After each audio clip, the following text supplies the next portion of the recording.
น้องไปมั้งค่ะ เอ้าเจ้ซ่อไปไหน ไปไหน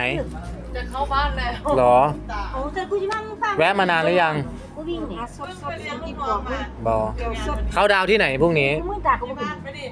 ที่บ้าน ข้าเป็นบ่ได้มึงข้าเป็นบ่ได้เป็นแล้วเนาะเอาครับหาเจอครับเพื่อกันทีมเขียวกูยอมลงแล้วก็ต้อขึ้นมาเหยียบลงแล้วก็ลงกัน คือบอกผู้บ่าวมาน มันไม่ผู้ว่านี่มันพอมาถามอีนกคุยแล้วมันอย่าไปคุณ